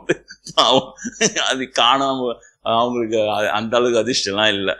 அது மாதிரி திருந்தி ஒருத்தவங்க மறந்து எவ்வளவு நல்லா வாழறாங்கன்ற அவங்க வாழறத போய் பார்த்து வேற எவனா டிவியில் எடுத்து போட்டாதான் உண்டு. ஊரே நாரட்சி. அதுவும் அவன் செஞ்ச தப்ப பொண்டாட்டி செஞ்ச தப்ப புருஷன் செஞ்ச தப்ப வெளியுள்ள தெரியாம மறைச்சிக்கிச்சு. அது ஒரு கௌரவமா வாழ்ந்துட்டு போலான்றத இவங்க டிவியில போட்டு வச்சு ஊருக்கெல்லாம் தெரியப்படுத்திட்டு அவங்க போய் அவங்களே நிம்மதியா வந்தாட ஊர் ஜனம் நிம்மதியா வாழ விடுமா? இந்த போது பேர் வீட்டுக்காரனுக்கு இவ்வளவு அநியாயம் பண்ணிட்டு ஒன்னா போகுதுன்னு தான் சொல்லுவாங்க. கேவலப்படுத்தி அமைச்சு அனுப்புதுங்க. சார் இதுக்கு ஒரு தொலைக்காட்சி தொடரு, அதை ஒரு பாப்பாத்தி நடுவரா இருந்துங்கன்னா நிறைய பேர் வாழ்க்கைய அவங்க வளப்படுத்திட்டாங்களாம். ஏதோ ஒண்ணு என்ன எழவோ அதெல்லாம். இத பாரு, இதே வேலை தான், இது உங்க வேலையே இதே தான். அப்ப அவரு வந்து அந்த தண்டனை கொடுக்குறாரு. அப்ப இவன் போறான், இவன் வந்து தால்முண்டு எழுதுறான், பார்ப்பான். எழுதிட்டு சரி இப்போ கணவன் மனைவி கணவன்னா அவங்க சொர்க்கத்துல அவங்களுக்கு இடம் கிடையாது, கடவுள் வந்து அவங்கள தண்டிப்பாரு. அப்ப என்ன பண்ண, பரிகார பூஜை இருக்குது. பரிகார பூஜை என்ன இப்போ ஒரு பணம் முடிப்ப பாப்பாங்க நீ கொடுத்துட்டீங்கன்னா அந்த ரபீஸுக்கு தோனம் கொடுத்துட்டீங்கன்னா அவன் அதை வாங்கிக்கின்னு இதே தான் இவன் சொல்றான்ல. ஒருத்தன் நாடார் பையன் வந்தான், உன் பாவத்தெல்லாம் ஏத்து பண்றான். அது மாதிரி அவன் பாவத்தெல்லாம் ஏத்துக்கணும்னா பூச்சி உன் பாவெல்லாம் சரியா போச்சு, ஏன் நிறைய பணம் கொடுத்துட்ட, இப்போ அவன் ஒரே குஷியா போகும், ஏன் என்ன என் பாவம்லாம் பரிகாரமாயி. இந்த பரிகார பூஜையை கண்டுபிடிச்சான் சார் பாப்பான். இந்த எல்லா சமயங்களும் அழிஞ்சு இந்த 2 விஷயத்தால் தான். ஒன்று கடைஞ்செடுத்த பொய், சாஸ்திரம் வழியா கடவுளே சொன்னான்னு புளிவி உரக்கூத்தி அதுக்கப்புறம் அதுக்கு விளக்கமாக போட்டு அதுக்கு இங்கே வந்து பெரியவா அங்கே ரப்பீஸு எல்லா ரப்பீஸுங்களும் வச்சு அதை கடைஞ்சி எடுத்து ஜனங்கிட்ட பரப்பி வச்சுடுவான், ஊற வச்சுடுவான். அந்த ஊற வைக்கிறதுக்கு காரணம் இந்த சைலண்ட் பீரியட் ஆஃப் ஸ்பிரிச்சுவலிசம். பெரிய மகான்கள் வந்து கண்டிக்கிறதுக்கு வரமாட்டாங்க. இது ஒரு விஷயம். 2வது விஷயம் பரிகார பூஜை. இங்க கூட பாரு, சரிதா? தப்ப திருத்தினா தமிழ் என்ன சொல்லுது? திருந்திய வாழ்க்கை அமிழ்தினு இனிதுன்னு சொல்லு. தவறை திருத்தி கொண்டு வாழ்ந்தினா திருந்தியவன் அமிழ்தினு இனிது. தெரியுதா? அது சுவாமி விவேகானந்தர் கூட சொல்றார், ஒரு பசுமாடு பொய் பேசாது, ஆனா மனிதன் தான் பொய் பேசுவான். ஆனா பசுமாடு திருந்த வேண்டிய அவசியமே இருக்காது, ஆனா மனிதனுக்கு தான் திருந்தக்கூடிய வாய்ப்பும் இருக்குது. அதனால மனிதன் உயர்ந்தவன், அவன் தன்னை திருத்தி கொண்டு மேன்மையான மனிதனாக வாழ வேண்டும் சொல்றார். அந்த அவர் நான் பிராமின், திரும்ப சொல்றேன், நிறைய இடத்துல புலிவே அவரை பிராமின் புலி வச்சுக்கிதுங்க பாப்பத்து. அந்த இந்த மாதிரி திருத்துவதற்கு வருவதுதான் சமயம். திருத்தி உன்னை சரிப்படுத்திக்கொள். தெரியாம செஞ்சுட்டான்னா அதுக்காக வருந்து. புத்தர் பாடமே பிரம்மேந்திர எங்களுக்கு எடுத்த புத்தர் பாடத்திலே பிரம்மேந்திரருக்கு புத்தர் எடுத்த பாடத்தை எழுதி போட்டு நடத்துவார்.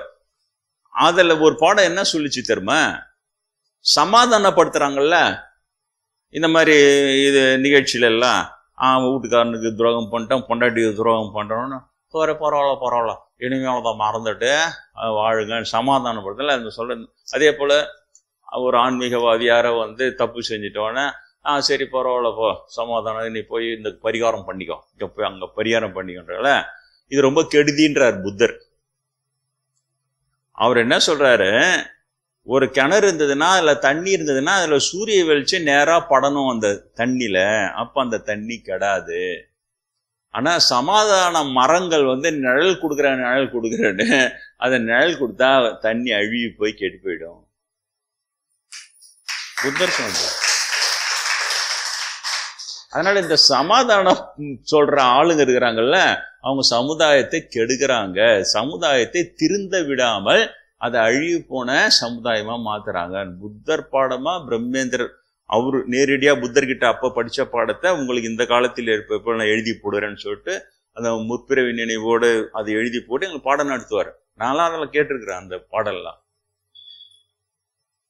இப்ப இந்த பாடம் படிச்சு திரும்ப நான் பார்த்தா இங்க இடிக்குது பாரு, பரிகார பூஜை தான் அது. நிழல் மரம் தெரியுதா? நிழல் தரும் மரம். நீ யாரோ ஒரு அவன் என்ன சொல்றான், மோசு ஒரு ஆணை பெண்ணை தவறு செஞ்சா கலல் அடிச்சு சாவடிச்சுட்டா அந்த 2 உயிர் தான் போதும். ஆனா மீதி பேர் எச்சரிக்கையாக பயம் வந்து மாரல் ஃபியர் வந்து அவன் கரெக்டா இருப்பான். தெரியுதா? நம்ம தப்பு செய்யக்கூடாது அப்படின்னு பயந்துன்னு கரெக்டா இருப்பான். ஏன்னா இங்கேயும் தண்டனை கிடைக்கும், கடவுள்கிட்டையும் தண்டனை கிடைக்கும்னு சொல்லிட்டு. அப்ப அந்த 2 பேர் தியாகத்தை பார்த்தீங்கன்னா நீங்க 2 கோடி பேரை திருத்துற அதில் அந்த தண்டனையினால. ஆனா அந்த 2 பேரும் அப்படியே சமாதானப்படுத்தி போ, நீ பாண்டு உன் புருஷன்கிட்ட நீ போயிடு, உன் பொண்டாட்டிக்கிட்ட நீ போயிடு, அப்படியே மறந்து வாழறதான் அமிச்சா உனக்கு வந்து சமுதாயம் திருந்தறதுக்கு ஏது வழி? அப்ப அடுத்த சமுதாயம் இந்த 2 கோடி அடப்பட நம்ம ஆசைக்கு தப்பு பண்ணிக்கலாம், அதுக்கப்புறம் போயிட்டு அந்த மதம் இருக்குது புனித நீர் கழிச்சு உன்னை பாவ மன்னிப்பு கொடுத்து நம்மளை சொஸ்தமாக்கிடும். சரிதா? பாப்பாங்கிட்ட போனா பரிகார பூஜை, இந்த மாதிரி பரிகார பூஜை அந்த மாதிரி பரிகார பூஜை பண்ண சொல்லிட்டான்னா அது பரிகார பூஜை பண்ண சரியா போச்சு. போடா, நம்ம தப்பு செய்ய வேண்டிய அவசியம், தப்பே செஞ்சா கூட நம்ம பரிகார பூஜை பண்ண சரி பண்ணிக்கலாம் போடா. இப்போ அரசியல்வாதிங்க அதெல்லாம் பண்றாங்க. ஏன்னா அவங்க எப்படி அவங்களுக்கு எவ்வளோ ஏற்ற வரைக்கும் அவங்க ஒரு சாதாரண நடுத்தர குடும்பமாறாங்க, அப்புறம் திடீர்னு பார்த்தா கடன்னு பெரிய ஆளாயிட்டார் சாமி அப்படின்றாங்க. என்னன்னா ஒரு அரசியல்ல போயிட்டாரு அப்படின்றாங்க. அப்புறம் எப்படி அவ்வளோ கிட்டுன்னு பணம் வந்ததுலாம் தெரியல. அப்போ அவங்க இதெல்லாம் செய்யறாங்க. பாப்பானை கூப்பிட்டு வச்சு அப்படியே ஒரு பரிகார பூஜை அதை பண்ணி ஏதோ சமாதானப்படுத்திக்கிறாங்க. மற்றவங்களுக்கு அப்ப தப்பு செய்யக்கூடாதுன்ற பாடம் யாரு சொல்லி கொடுக்குது ஜனங்களுக்கு? ஜனங்கள் நம்மளே கேட்கும், என்ன சாமி நம்ம இதுக்கு போய் பெருசாட்டிக்கலாம், அதெல்லாம் ஒரு பெரிய தப்புலாம் இல்லை சாமி. அது அதுவே பிராமணன் கிட்ட சொன்னா அதுக்கு அவன் ஒரு பரிகார பூஜை கண்டுபிடிச்சி வச்சு அது ஒன்று பரிகாரம் பண்ணிடுவான். ஒரு மந்திரம் அதுன்னா ஒரு 1000 ரூபாய் கொடுக்குற இடத்துல ஒரு 5000 ரூபாய் கொடுத்துட்டா அவன் நல்லா ஜம்ப்னு பண்ணி கொடுத்துருவான். அதெல்லாம் சரியாப்பட போதே, இதுன்னா நீ இனிமே இவ்வளவு பெருசா சொல்றான்னுவோம். நம்ம ஆளுங்க திருந்த மாட்டான். திருந்ததுக்கு மேல பரிகார பூஜை பண்ணி பெரியார் பூஜை தான் கண்டுபிடிக்கல பாப்பா. இன்னும் பரிகார பூஜை கண்டுபிடிச்சான். பெரியார் பூஜை கண்டுபிடிச்சு தீகாக்காரங்களாம் கிட்ட வந்த பெரியார் பூஜை பண்ணிங்கோ, உங்க பாவெல்லாம் அதுல பாவம் செய்யறவன் இருப்பான் இல்லையா, அவங்க பாவம்லாம் அது மாதிரி கூட கண்டுபிடிச்சி வருமானம் தானே. இந்த ரெண்டாவது இது சார், இந்த பரிகார பூஜை கண்டுபிடிச்சி கெடு. இப்ப இந்த ரெண்டுத்தையும் செயல்படுத்தினே இருப்பான் பாப்பான். அந்த யூத சமயத்துல இதை செயல்படுத்தினே இருக்கிறான். உடனே அந்த மக்கள் கெட்டு போறாங்க, திசை தப்பி போறாங்க, எல்லாம் போறாங்க. அப்புறம்தான் 400 ஆண்டுகள் கழித்து தான் இயேசுபிரான் வர்றார். இயேசுபிரான் வந்து கண்டிக்கிற தப்பு செய்யக்கூடாது. 400 வருஷத்துல அவ்வளவு. இன்னைக்கு நீங்க போய் சொன்னீங்கன்னா பாப்பானை வச்சு மந்திரம் பூஜை செய்யாத, அவனை வச்சு மந்திரத்தை நம்பி ராஜ குலமே அழிஞ்சுது கண் எதிர்க்க நீ காட்டினா கூட எத்தனை ஜனம் கேட்குன்றீங்க? கண் எதிர்க்க சொல்லி புரிய வச்சா கூட எத்தனை ஜனம் கேட்குன்றீங்க? கேட்காது. அப்போட 4 பேர் செய்யறாம நம்மளும் செஞ்சுட்டு போலாம், போடா நம்ம புதுசாவும் சொல்றா போ, அப்படிதான் இருக்கும். அந்த பலகீனம் தான் உபயோகப்படுத்துறான். நீ சொல்லி பாரு. வகுப்புக்கு வர வரைக்கும் ஓரளவுக்கு அதை கொண்டு வராங்க. உண்மையிலே பாராட்ட வேண்டிய விஷயம். நல்லா கொண்டு வந்து தமிழ் முறையில தமிழர்களை வச்சு திருமணமும் புதுமனை புகுவிழா எல்லாமே நல்லா செஞ்சுக்கிறாங்க. பரவாயில்ல. நம்ம ஆசிரமத்துல இருந்தே 15 பேர் தமிழ் பூசாரிகள் இருக்கிறாங்க. ஐநார் கோயில் கூட என்ன பண்ண போறீங்கன்னு கேட்டாங்க. முழுக்க நம்ம அன்பர்கள் 15 பேரை வச்சு தமிழ் குட முழுக்கும் 40 நாள் மண்டல பூஜை சூப்பரா தமிழ் முறையில செஞ்சு கொடுத்தோம். அவனுக்கு ஒரே சந்தோஷம், ஊர் மக்களுக்கு ரொம்ப சந்தோஷம். அதுல பெண் பூசாரியை வைத்து பெண் பெண் தெய்வத்துக்கான யாகுண்டத்துக்கு அதிலே ஒருத்தவங்க படிச்சுட்டு இருந்தாங்க. எம்ஃபில் அவங்க எம்ஏ ஆனா இதுக்காக தமிழ் ஆர்வத்தினால அதை படிச்சு அதுக்கான சான்றிதழோட இருந்தாங்க. அவங்கள வச்சு அதையும் பண்ணோம். பெண்களுக்கு ஒரே மகிழ்ச்சி. எங்களெல்லாம் கூட யாகத்துல உட்காரவங்க எங்க ஆச்சரியமா இருக்குது. இது தமிழ் முறையில இந்த மாதிரி நீங்க வர்றதா சரி. என்னுடைய சின்ன வெற்றி இது. நம்ம ஆசிரமத்து வரைக்கும் அப்புறம் அந்த சரௌண்டிங் வரைக்கும் கொண்டு வர முடியுது. பெரிய அளவுல இது வளரும் போதுதான் அது வந்து வெற்றியாக இருக்கும். அது அந்த தமிழ் முறை பூஜை அது. ஆனா இதை வந்து நீங்க நல்லா நினைவுல வைத்துக் கொள்ளுங்கள். பரிகார பூஜையை நீங்க போகவே போகாது. உங்க பசங்களையோ குழந்தை குட்டி புள்ள குட்டி பேரம்பேத்தி எல்லாம் பரிகார பூஜை செய்யாதுன்னு சொல்லு. பரிகார பூஜை செய்யறதுனா கெட்டு போய் வளருவோம். என்ன ஒன்னா தப்பு பண்ணிடலாம், பரிகார பூஜை பண்ணிட்டு போயிடாரு. அப்ப அந்த அறம் தண்டிக்குது. இது அந்த ராஜாங்கெல்லாம் செய்ய ஆரம்பிச்சான். பாப்பார பேச்சை நம்பி, அவன் மந்திரத்தை நம்பி. மந்திரவாதிங்க தானே இவனுங்க.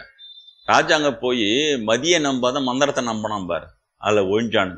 அதே ஏன் வெளிநாட்டுக்காரன் வந்து இவங்க பெரிய பெரிய கங்கை கொண்டான் கடாரம் கொண்டான் பெரிய பெரிய ராஜவம்சம் பேசுறாங்களே, அப்புறம் ஏன்ப்பா முஸ்லீம் மன்னன் படையெடுத்து வந்தோன்னா தோத்து போய் எல்லாம் அவனுக்கு அடிமையானாங்க.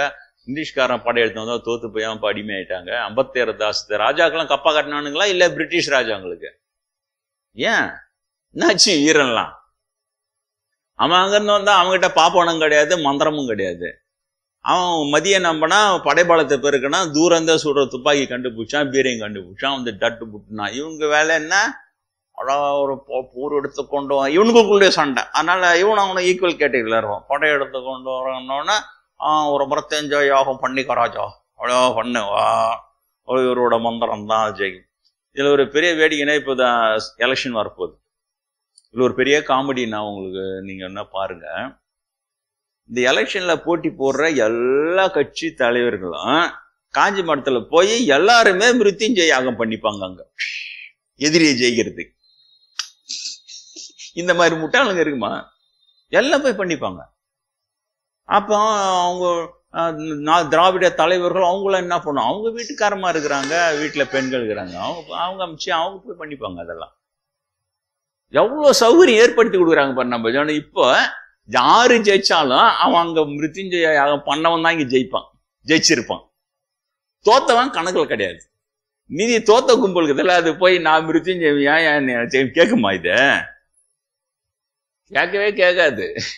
நீங்க இந்த காமெடியை பாருங்க. நீங்க வர 26 எலெக்ஷன் வருது, அழகா நீங்க அதை அன்பர்கள் வரைக்கும் அதை ஒரு காமெடியா பார்த்து ரசிங்க. நீங்க பாருங்க, எல்லாரும் போய் காஞ்சி மடத்துல எல்லாம் பண்ணாங்க. ஒரு ஜெயந்தரை அரெஸ்ட் பண்ணி எல்லாம் பண்ணாங்க. அந்தம்மாவும் வர எலெக்ஷன் வந்தோடனே அவங்க கூட தோழியை வச்சு அதை வச்சு அவங்க பண்ணாங்க. அவங்க ஏன் அதெல்லாம் அவன் ஜெயிச்சிட்டான்னு என்ன செய்யறது? ஏன் நம்ம என்ன விடுவோனா அதை அப்படியே அதையும் பண்ணிக்க. இது என்னது? இது மந்திரவாதிங்க தான் பிராமணர்கள் இல்லைன்னு சொல்ல முடியுமா? எதுக்கு ஒரு மந்திரவாதி எடுத்து வந்து உங்க வீட்டுல நுழைய விடுறீங்க? மந்திரவாதியை விட்டு திருமணம் பண்றீங்க? உண்மை தெரிஞ்சவங்க யாரும் அதெல்லாம் செய்ய மாட்டாங்க. எனக்கு தெரிஞ்சு திரைத்துறையில நடிகர் சிவகுமார் அவங்க 2 பசங்களும் சூப்பரா தமிழ் முறை திருமணம் பண்ணார். 2 பேரும் நடிகர்கள், தமிழ் முறை திருமணம். அந்த யூடியூப்ல இருக்குது. எனக்கு தெரியாது, அவங்க பர்சனலா எனக்கு அவங்களுக்கும் அந்த இதுவும் இல்லை. ஆனா சந்தோஷமா இருந்தது. போல்டா செய்யறார். கலைஞர் இருந்தப்போ ஒரு திருமணத்தை கலைஞர் வர வச்சு அதெல்லாம் இருக்குது, அந்த வீடியோல இருக்கு. அதனால அவங்க என்ன நல்லா இல்லையா? கூட நிறைய பேர் அவங்க ஏதோ ஒரு அறம்னோ ஏதோ ஒரு இது வச்சு எக்கச்சக்கமான பசங்களுக்கு படிக்கிறதுக்கு ஹெல்ப் பண்றாங்க. முழுக்க பெரிய விஷயம். அதெல்லாம் யாரு அவங்க பண்ணலன்னா எத்தனையோ நடிகர் இருக்கிறாங்க, கோடி கோடியா சம்பாதிச்சு போயின்னு இருக்கிறாங்க. இவங்களை யாரு கேட்டாங்க நீங்க வந்து செய்யுங்கன்னு சொல்லிட்டு? என்ன செய்யறாங்க? செய்யற வரைக்கும் லாபம் தானே. நம்ம சும்மா ஒரு சின்ன ஒரு ஸ்கூலுக்கு RO வாட்டர் போட்டு கொடுத்தாலே அது பெரிய விஷயமா தெரியுது நம்மளுக்கு. அவங்க அந்த அளவுக்குலாம் செய்யறாங்க. ரொம்ப பாராட்ட வேண்டிய விஷயம்தான். அரசியலுக்கு வரல, அவங்க வராத வரைக்கும் நல்லது. தொடர்ந்து இந்த பணி அது பான்னு போயினே இருக்கு. சரி, அது போட்டோம். அப்ப மீதி ஜனங்க எதுக்கு பாப்பானை வச்சு நீ வந்து இது பண்றாங்க, இந்த மாதிரி ஏன் பண்றாங்க? அப்ப இந்த உங்களுக்கு புரியுதா? என்னைய நவராத்திரி பூஜையில நான் இந்த பூஜையினுடைய நாளை பத்தியே பேசல. முதல்ல இந்த பாப்பாராட்டு இருந்து பேச பெருசா வாழ்ந்துக்கிட்டே போகுது. வேற வழியில நான் பேசியே ஆகணும். பெரியவங்களும் மைல்டா பேசுறான்றாங்க. நீ ரொம்ப மைல்டா தான் பேசுற. அதிகபட்சமா அறிவு கேட்ட பாப்பாரம் முண்டான்னு திட்டின ஒரே ஒரு வகுப்புல நான் என்ன வந்து நிரூபணம் கேட்கறான் ஒருத்தன். நீ வந்த சம்பந்தம்ன்ற நீ வந்த இது காட்டு அது காட்டு, அறிவு கேட்ட பாப்பாரம் முண்டான்னு திட்டினா அவ்வளவுதான் அதிகபட்சம். பெரியவங்க வந்து நீ மைல்டா தான் போற, ஆனா பத்தாதுன்னு சொல்றாங்க. ஏன்னா ஹெவியா இருக்குது. ஒரு சின்னதா உளி வச்சு ஒரு சிலை செதுக்கிறதுக்கும் சம்மட்டி கொண்டு வச்சு பாறாங்கல்ல பேத்து வெடி வச்சு பேத்து வழி ஏற்படுத்து வித்தியாசம் இருக்குது இல்ல? இது பிராமண தீம்ன்றது அந்த மாதிரி கடுமையாக இருக்கிறது. அதை வந்து அதான் பிரம்மேந்திர தான் சொன்னார், சாதியை சம்மட்டி கொண்டு அடினார். அவர் நீ உளி வச்சு சுத்திய வச்சு அடின்னு சொல்ல, சம்மட்டி கொண்டு. ஏன்னா அவ்வளவு பெரிய கெடுதியா இருக்குது. அந்த கெடுதி முக்கிய காரணம் இதுதான். மக்களுடைய அறியாமை பயன்படுத்தி மந்திரம் பவர்ன்னு சொல்லிட்டு மந்திர பவர் இன்னி வரைக்கும் அந்த மந்திர பவர் வெரிஃபை பண்ணுவான் யாருமே இல்லை. இவங்களுடைய ஹெட் சீஃப் காஞ்சி பெரியவர் தான். நான் ஒருத்தன் தான் வெரிஃபை பண்ணி சொன்னேன். காஞ்சி பெரியவர் தேரல மேல் ஒருத்தனை விசிறி அடிச்சிட்டாங்க.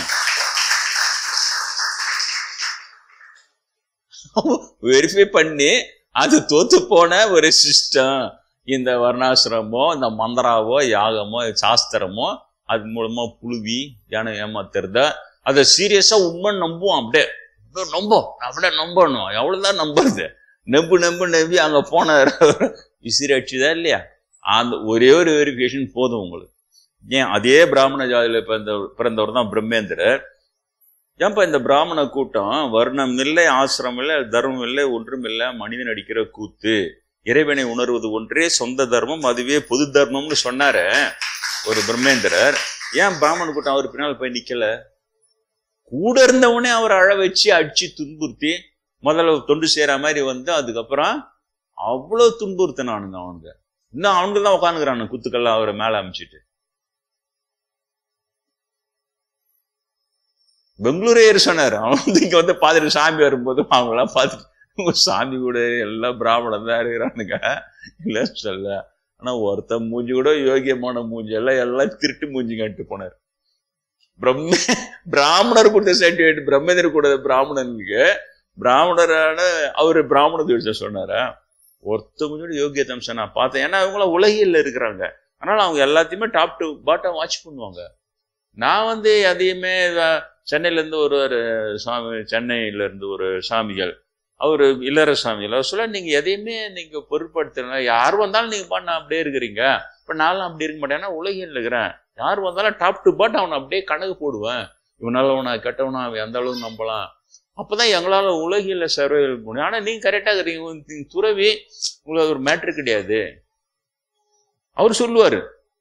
அதனால அவரு பெரிய பண்ணையார் இல்லையா பெங்களூர், அதனால அவர் ரொம்ப தெளிவா அவங்கள பார்த்த உடனே எல்லாரையும் பார்த்துட்டு எல்லாம் திருட்டு மூஞ்சின்னு ஒருத்த மூஞ்சோட யோகியம். அப்ப எனக்கு சரியா இருக்குதா? அது சரியா இருக்குது. இன்னைய நவராத்திரி பூஜையில் நான் சொல்ல வந்தது,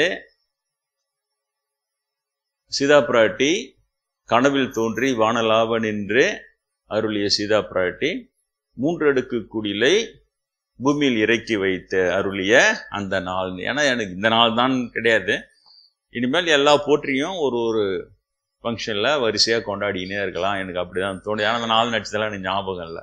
நான் அங்கே இருக்கிறேன் அண்ணனூரில், அப்போ நான் காவிலாம் கூட போடல, குருநாதருடைய பயிற்சி காலத்திலே இருக்கிறேன். அது அப்போ தான் வந்து அண்ணனூர் வீட்டில் ஒரு நாள் இரவு தூங்கின்னு இருக்கும் பொழுது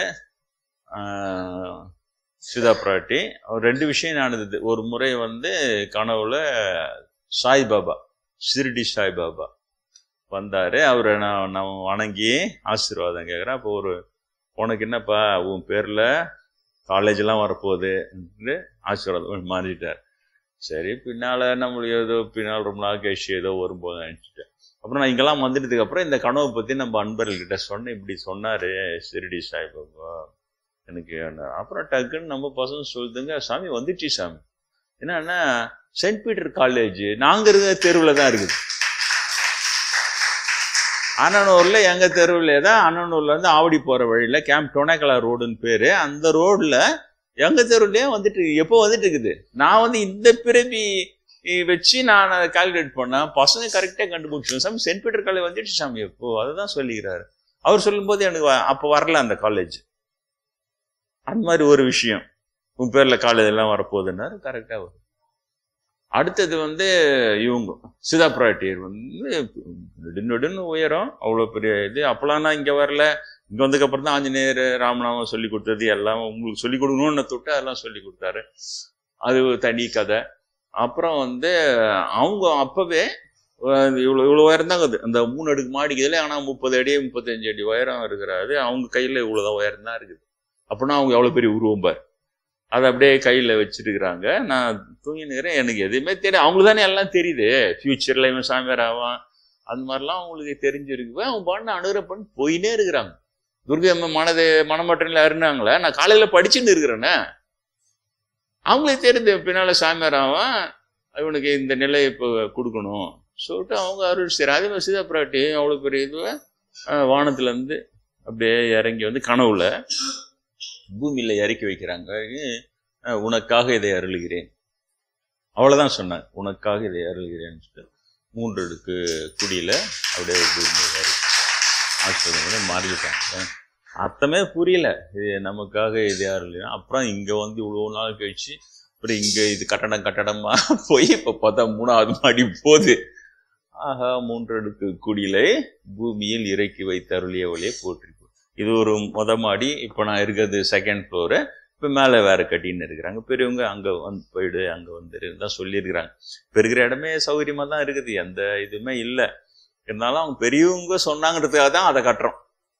அது உங்களுக்கு தெரிஞ்சது தான். என்னுடைய தாத்தாவுடைய சொத்து கொஞ்சம் விற்று சென்னையில் இருக்க நல்ல வேலை போச்சு, தம்பி இங்கே விற்று கொடுத்தாங்க. என்னோட சொந்த காசு தான் மேலே கட்டுறேன். ஏன்னா யாருன்னா உங்களை கமெண்ட் அடிச்சான்னு வச்சுக்க, அவர் வந்து ஊர் சொத்தெல்லாம் கட்டணமாக கட்டின்னு வாழறாங்க சொல்லுங்க கொஞ்சம். இல்லை அவர் கார் வாங்கினதும் கட்டடம் எல்லாமே அவங்க தாத்தா சொத்தில் தான் செய்கிறாரு. ஆனால் எனக்கே தனியாக அது இடிக்கும். ஏற்கனவே தேவையானது இருக்கும்போது நம்ம என்னத்துக்கு இதுவா சரியா எனக்கு அந்த பணம் அனுப்புறாங்க பாரு அவங்க அந்த பணம். ஏன்னா இவன் எது பண்ண குருநாதர் எவ்வளோ சொல்லிட்டார், துறவிகளுக்கு நன்கொடை பெற்று சமுதாய பணி செய்வது அவர்களுக்கு கடமையாக இருக்கிறது. அதனால பெரிய பெரிய துறவி சாய்பாபால இருந்து எல்லாருமே அதை செய்தாங்கன்னு சொல்லி மறைமுகமா சொல்றாரு. ஆனா எனக்கு அதுல அந்த அளவுக்குலாம் மனசே வரல. எதையாவது அவன் நன்கொடை கொடுக்குறான்னு கொடுத்துட்டு அதுக்கப்புறம் அவன் தலைமை ஏறி உட்காந்துனான்னா அவனை இறக்கி விட்றதுக்குள்ள போதுன்னு ஆகிடும்னு நான் ஒரு சில கூட இருக்கிற ஒரு 10 பேர் வரைக்கும் உங்களால் முடிஞ்சது எளிமையாக செய்யுங்க, அவ்வளோ போதும். தடப்புடல் சாப்பாடு கூட போடணும்னு ஜனங்க யாரும் அதுக்காக வரல. அதுக்காக வரவங்க அவங்கவுங்க சொந்தக்காரங்க கல்யாணம் காட்சி ஃபங்க்ஷனில் போய் சாப்பிட்டுப்பாங்க. நம்மளால முடிஞ்சா இது முடியலையா அழகாக ஒரு பச்சை அரிசி பாய்த்தமர் போட்டு கஞ்சி வச்சு சுட சுட தேங்காய் திருவி போட்டு ஒரு தேங்காய் துவையில் வச்சு கூட சூப்பராக சாப்பிட்டு போவோம் நம்ம ஜனங்க. சாமி சாப்பாடு சூப்பராகுது இன்னுமே தவிர யாரும் ஒன்றும் அடை பாயசம் தடப்புட சாப்பாடு விருந்துலாம் வரமாட்டாங்கன்னு சொல்லியிருக்கிறேன். எவ்வளோ முடியுதோ அதான் செய்ய முடியும். அப்போ ஆனால் நான் இந்த மாதிரி நான் இப்போ எங்கே இதெல்லாம் வாங்க போகிறோன்னு திடீர்னு தம்பிங்க மனசை மாற்றி அது விற்று உன்னோட போர்ஷன் நாங்கள் இப்போ விற்று கொடுத்துருக்குப்பான்னு அதான் ஒரு போர்ஷனை விற்று கொடுத்தாங்க. நல்ல ஹெவி அமௌண்ட்டாக தான் வந்தது. சரின்னு காரு வாங்கிட்டேன். அது தனி கதை. அப்புறம் அதை சொல்கிறேன் நான். அவங்க சொன்ன பெரிய காரை வாங்கலை முதல்ல, ஆனால் அதுக்கப்புறம் அதெல்லாம் வாங்குற மாதிரி ஆகிப்போச்சு. அப்புறம் மேலே அந்த வீடு கட்டுறதும் என்னுடைய சொந்த காசில் தான் அதெல்லாம் கட்டியிருந்தது. அப்போ அந்த 3 அடுக்கு குடி சிதாபிராட்டி இறக்கி வைக்கிறாங்க. அந்த 3 அடுக்கு குடில் இங்கே வளருது. தெரியாது, கிட்டத்தட்ட ஒரு வருஷத்துக்கு மேல ஆசிரம செலவுக்காக மாசம் 30,000 நான் கொடுத்துன்னு இருந்தேன். என் காசு கொடுத்து அப்புறம் சொன்னேன், இது மாதிரி படாதீங்கப்பா, கையில் இருக்கிற காசுலாம் போயிடுச்சுன்னா இது மாதிரி இது கட்டணும், இப்போ அந்த புத்தர் மண்டபம் கட்டணும், அங்கே ஆவடிசம் கட்டணும், இந்த மாதிரி கட்டணும்னு போது நான் போய் நன்கொடை வசூலிச்சு கட்ட முடியாது. ஏன் காசு இருந்தால் தான் என்னால் செய்ய முடியும். அதனால் கொஞ்சம் உங்களுக்குள்ள அட்ஜஸ்ட் பண்ணிங்க அப்படிலாம் சொல்லியிருக்கிறேன். என் செலவு மட்டும் நான் பார்த்தேன். என்னோட பர்சனல் செலவு மாத்திரை மருந்துக்க மாதம் 3,000 4,000 செலவாகுது எனக்கு இப்போல்லாம். சரிதா? இது வரைக்கும் நான் கொடுத்துக்கிறேன். என்னோட செலவு தனியாக இப்போ கணக்கு போடும். முன்னாடி எதுவும் இல்லை, மற்றவங்க கொடுத்துதான் நான் அது எளிமையான இது எனக்குன்னு அவங்ககிட்ட ஒன்றும் பெரிய செலவுலாம் இருக்காது. அப்படி இருந்தது. இப்போ நான் இந்த செலவு கூடிக்குவேன், அதெல்லாம் நான் கொடுக்குறேன் அப்படின்னு சொல்லிட்டு இப்படி ஒரு இதில் போயின்னு இருக்கு நம்மளுக்கு. உங்களுக்கு புரியணும். ஏன்னா நீங்கள் க்ளோஸாக வர்றீங்க, வருஷக்கணக்கில் வர்றீங்க, நெருக்கமாக இருக்கிறீங்க. நான் உங்களுக்கு புரிய வச்சாதான் மற்றவங்க பேசும்போது அபவாதம் பேசுவேன், நீங்களே தெளிவாக உங்களுக்கு பதில் சொல்லு. அதுக்கு மேலே ஒன்றும் இல்லை. பின்னால் நிறைய ஜனம் வர போகுதுன்றாங்க பெரியவங்க. ஒரு 5,000 பேர் 10,000 பேர் இருக்கிற மாதிரி நான் கனவு கண்ட சமயம் 3-4 பேர் சொல்லிட்டாங்க நம்ம அன்பர்கள். அவங்க 5,000 பேர் 10,000 பேருக்கு சோறுவாது போடணும்ல நான் என்னை பார்க்க வர்றவங்களுக்கு. அப்போ நான் என்ன பண்ணுவேன்னு தெரியாது, தெரியல. அப்போ ஒருவேளை வசதியானங்கிட்ட மட்டும் ஒருவேளை நன்கொடை வாங்கி அதுவும் பர்சனல் செலவுக்கு யூஸ் பண்ணாமல் அதை அன்னதானம், அவங்களுக்கு கழிப்பறை வசதி, தங்கு வசதி எல்லாம் பண்ணி கொடுக்கலாம். அப்படி ஒரு எண்ணம் அப்படிதான் அப்போதான் இருக்குதான். நான் இப்போ கிடையாது, இப்போ அந்த மாதிரிலாம் இல்லை. திரும்ப இங்கே வந்துடும். அப்போ அந்த 3 அடுக்கு குடிலை சிதாபிராட்டி இறக்கி வச்சாங்க. அதுக்கு எனக்கு அர்த்தமே தெரியல. ஆனால் இன்னைக்கு இப்படியே வளர்ந்து வரும்போது அந்த 3 அடுக்கு குடில் அங்கே பின்னால் இருந்துக்கின்னு நான் உள்ள வழக்கு ஏற்றிட்டு திரும்பி பார்த்தா அந்த கனவுல பார்த்தா அதே காட்சி. அந்த 3வது இது தளம் போட்டு ஒட்டினாங்க. அப்படியே ஆஹா இதாண்டா சிதாபிராட்டி காட்டினாங்க. அப்போ இது உள்ள இன்னொரு ரகசியமா இருக்குது. ப்ரீடிஸ்டைன்டு தியரி அந்த மாதிரிலாம் இன்னும் நிறைய இருக்கிறது. அது முன்னாடியே லேசாக சொல்லியிருக்கிறேன், என்னால் புரிந்து கொள்ள முடியாத ப்ரீடிஸ்டைன்டு தியரி. அப்போ ஏற்கனவே திட்டம் போட்டது, அவங்க ஆசீர்வாதம் பண்ணது அப்படியே நடக்குது, வேற ஒன்றும் கிடையாது. அதெல்லாம் இருக்கிறது. அதை பொறுமையாக மீண்டும் மீண்டும் நான் உங்களுக்கு அதெல்லாம் சொல்லி புரிய வைக்கிறேன். இன்றைய தினம் சிதாபிராட்டிக்கு நாம் நன்றி சொல்லி மகாலட்சுமி தேவியினுடைய 3 நாள் மகாலட்சுமி தேவி பூஜை, இன்றைக்கு முதல் பூஜை. நாம் மகாலட்சுமி தேவியை பூஜை செய்து அவள் அருள் இருக்க பாத்திரமாவோம்.